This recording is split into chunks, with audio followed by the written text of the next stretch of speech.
우리 감사원장님은 어디 가셨습니까? 법사에 들어가. 네? 상임위. 법사에 들어가 있습니다. 금방 안 오시겠네? 지금까지 제가 앉아 있다가 지금 여기 결산 보고가 끝나고 서로 맞교도를 했습니다.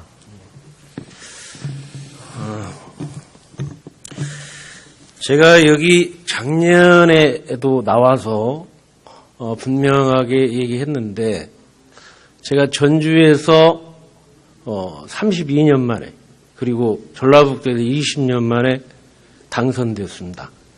지역구도 깨고 정당 정치 복원하고 홀대받은 예산 좀 제대로 만들어봐라. 그러한 명령을 받고 왔는데 1년 동안 제가 부단하게 노력을 했는데도 역시 박근혜 정부에서는 다 못했습니다. 이제 문재인 정부가 들어왔기 때문에 그 문제는 앞으로 3년 동안 꼭 좀 바꿔달라는 의미에서 다시 한번 얘기를 하겠습니다. 화면을 좀 봐주십시오. 지금 현재 그 예산 홀대 현황을 이렇게 보면 2014년부터 16년까지 예산이 저렇게 올라가지요? 올라가는데 작년에 노력해서 딱 3.2% 올라간 것밖에 없어요. 그 다음 장을 한번 보시면 다음 지금 현재 2014년에 355조가 400조까지 12.6%를 올렸는데 전라북도 예산은 2.3% 그렇게 올라갔습니다. 정부 예산 동일하게 증가를 했다면 지금 6조 8,800억이 되는데 한 6천억을 까먹고 있습니다. 그동안 쭉 누적된 걸 한번 생각을 해보십시오. 과연 어떻게 되겠는가.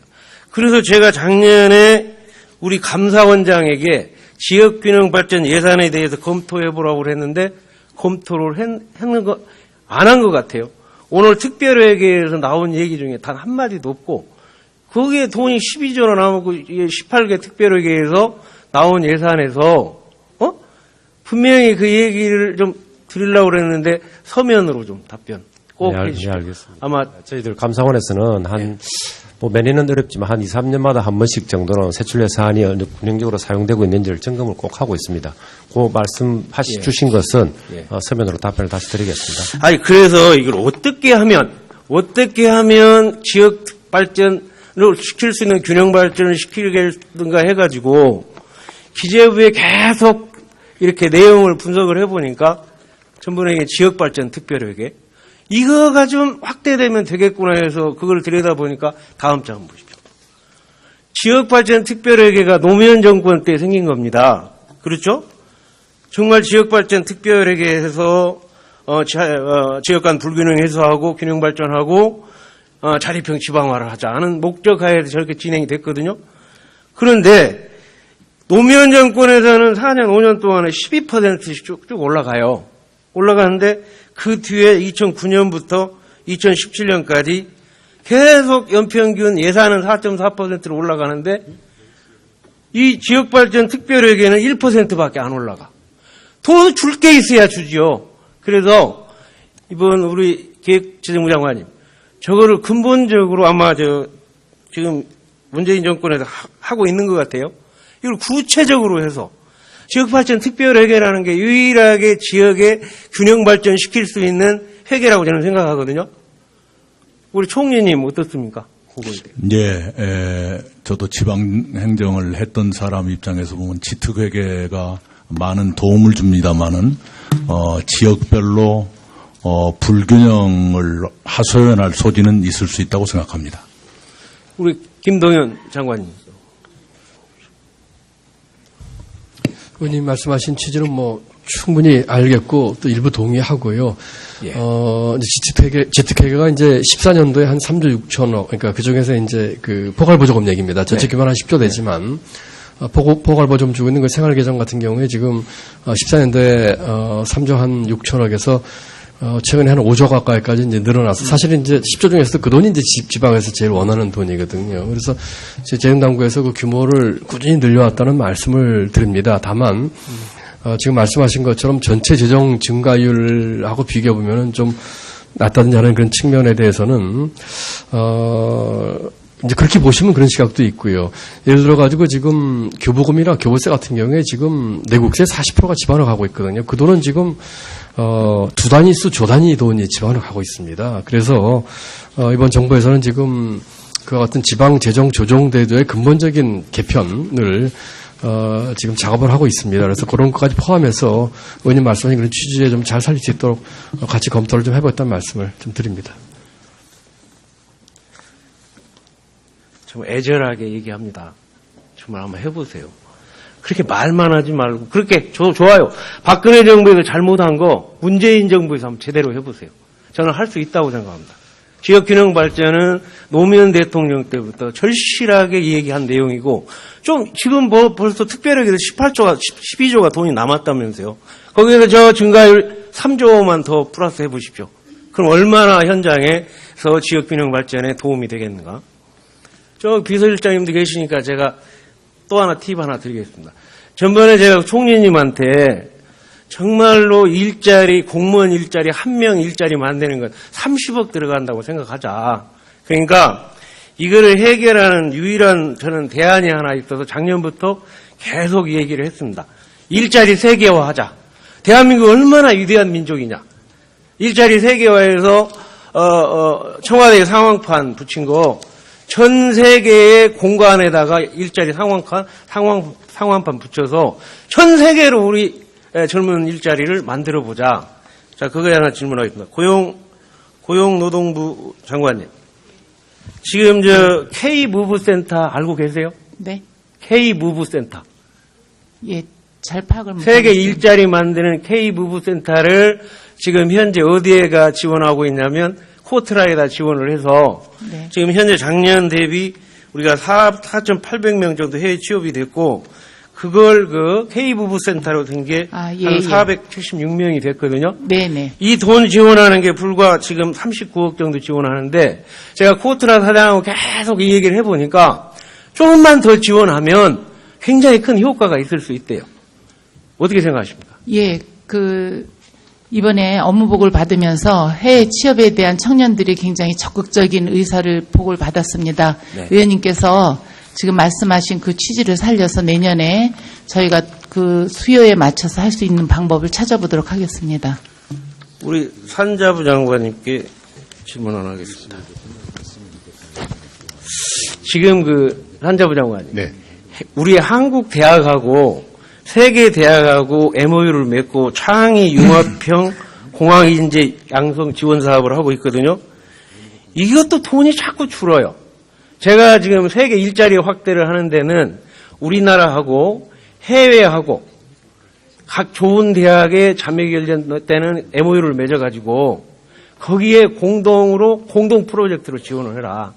대한민국의 150개 대학하고 해외의 150개 나라하고 직접 MOU를 맺어가지고 하면 한국의 제일 좋은 서울대학이 그 나라의 가장 큰 영향력을 발휘하듯이 나머지 전 세계 대학교도 그런 인류대학하고 우리하고 결연 관계를 맺고 거기에 투자하고 거기에 코이카가 지원하고 그런 등등으로 해서 나온다면 좋은데 지금 이것도 돈이 줄어들고 있어요. 꼭 챙겨가지고 기왕에 우리가 일자리를 창조적으로 좀 만들어보자. 세금 갖다가 공무원 일자리나 정말 그건 정말 오죽했으면 그렇게 했겠냐는 거는 제가 이해를 합니다. 이해를 하는데 어떻게 생각하세요? 네, 의원님 말씀에 전적으로 공감하고 앞으로 미래 우리 시장에서의 필요 기술은 4차 산업혁명과 더불어서 새로운 융합형 그리고 글로벌 인재가 꼭 필요하다라고 저실히 공감하고 있습니다. 사업 꼭 챙겨서 적극적으로 예산을 확보할 수 있도록 그렇게 하겠습니다. 조금 더 구체적으로 얘기하면요. 전북대가 인도네시아, TIB대야, 건양대는 캄보디아, 숭실대는 몽골, 한밭대는 인도대야 이렇게 하고 있어요. 그러니까 이거를 잘 이렇게 분석하셔가지고 성과가 있으면 대폭 예산 늘려야 합니다. 우리 왜 대한민국 위대한 민족을 국내 안에 울타리 안에다가 넣어놓고 취업 절벽에 이렇게 힘들게 하냐 이거예요. 전 세계로 나갈 수 있는 거 아닙니까? 그 다음에 요새 현안인 계란에 대해서 한 말씀 드리겠습니다. 지금 혹시 광우병이 원인이 어디에 나오는지 아시죠? 총리님. 뭐였죠? 예. 사료에서 나와요. 사료. 사료지요. 거기에 그렇죠? 이제 골분이 들어갔다는 게 주요 예, 사료. 요인이었죠. 동물성 사료 먹여가지고 네, 네. 광우병이 생긴 네. 거예요. 그러면 지금 현재 밀식사육, 예. 무허가 축사, 사료, 농약 이거 누가 지금 책임입니까? 농식품부 장관의 책임이죠. 예. 그러니까 식약처장은 여기에 간섭도 못하고 서로 업무 협조를 하거든요. 대한민국 공무원끼리 다른 부처에서 유기적인 관계를 맺는 건 참 어렵습니다. 제가 해봤지만. 그래서 2008년도에 농식품부가 만들어지면서 식품에 완전 팜투 테이블을 하자. 처음 식품의 원인부터 최종 결과까지 모든 문제를 일원화하자 해가지고 보건복지부는 의약을 맡고 농식품부는 식품부가 됐으니까 식품을 맡고 그러면 식품 안에 수의과학 검역원도 있고 농산물 품질 관련도 있고 이게 다 지금 앞으로 농산물은 증산의 문제가 아닙니다. 국민 안전을 위해서 어떻게 만들어낼 것인가가 모든 초점이 돼야 되거든요. 근데 제가 볼 때는 이대로 해서 이거 완전히 해결돼도 계속 또 나옵니다. 왜 또 나오는지 아십니까?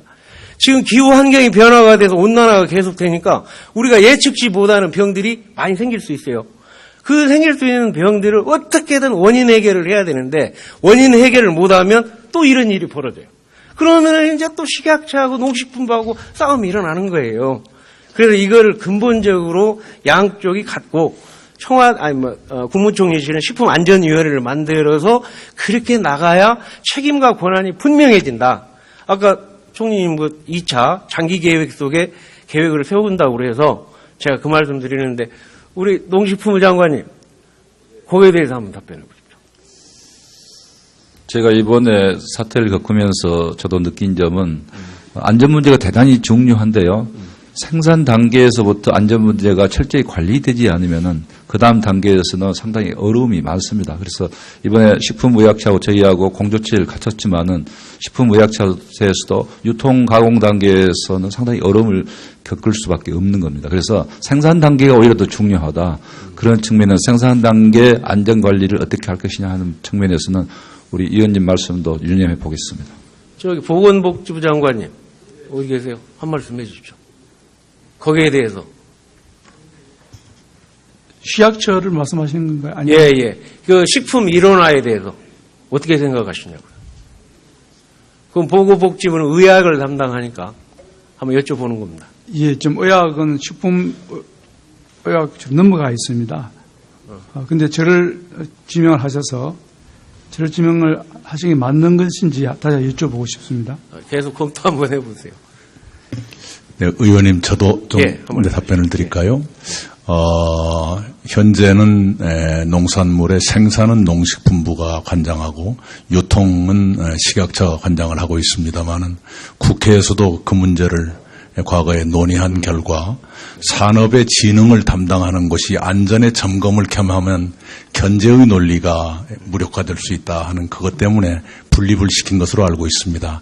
그러나 그 견제라는 논리는 맞지만 효율이 떨어진다는 양면이 있을 수 있기 때문에 그것은 좀 더 검토할 필요가 있다고 생각을 하고요. 아까 의원님 재외공간에 일자리 상황품 만들려고 지난번에 이 자리에서 말씀 주셨는데 의원님 말씀이 너무나 인상적이어서 대통령께서 주재하시는 국무회의 석상에서 그대로 전달을 한 바가 있습니다. 전달만 해가지고 되겠어요. 성과가. 네, 실제로 예. 일본 경단련 회장을 제가 최근에 서울에서 만났습니다만은 일본 기업들이 일본 국내 대졸자가 줄어들기 때문에 한국 대졸자들을 굉장히 선호하고 있습니다. 네네. 어학을 잘하고 적응을 빨리 하고 용모가 비슷하고 그랬어요. 그래서 금년 가을쯤에 우리 전경련과 일본 경단련이 대학생 그 채용을 서로 교환해서 하는 그런 MOU를 체결할 것을 준비하고 있다 이런 말씀을 들었습니다.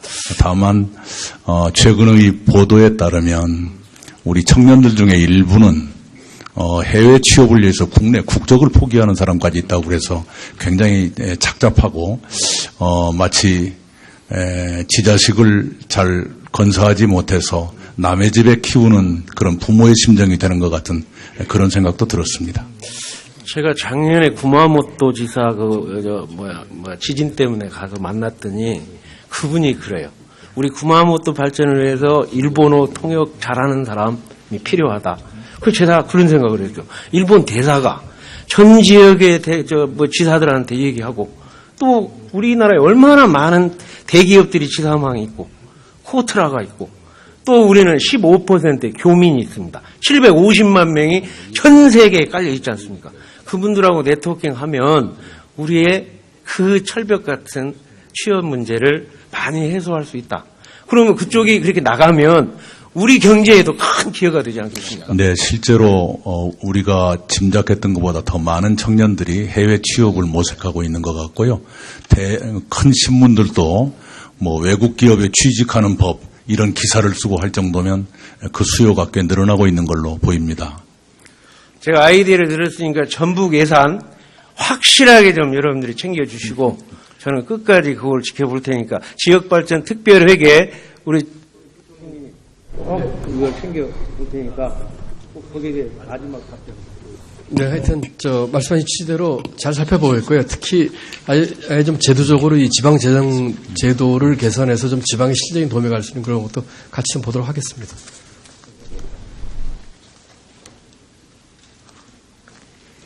네. 자, 우리 전주시의 우리 정운천 의원님 수고하셨습니다. 윤호동 의원님요? 예, 수고하셨어요. 네. 자, 윤호동 의원님 짧게 하십시오.